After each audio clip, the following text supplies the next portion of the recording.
So Transfluid really does offer a whole world of bending solutions. You can, This has got to go on the end. Bloopers.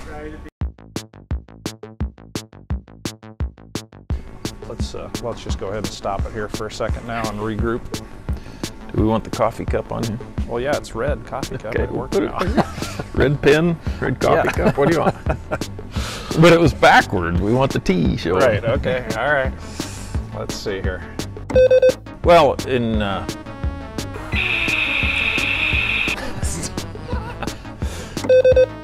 So Transfluid.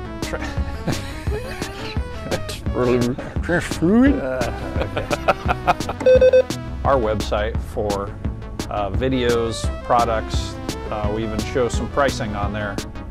Now let me try that again. I don't like that.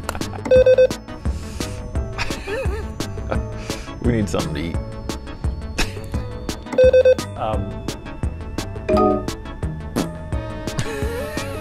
Yep, sure do.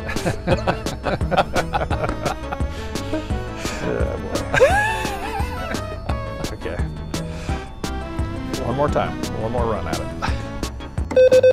Useful information for fabrication, and I don't know what else I was going to say. I ran out of things to say there. I just was running myself into a dead end. Fabrication and we were good. Okay. Thanks for watching. That's all I really need to say. Thanks for watching. It's the end. The end, yes. Yeah. All right.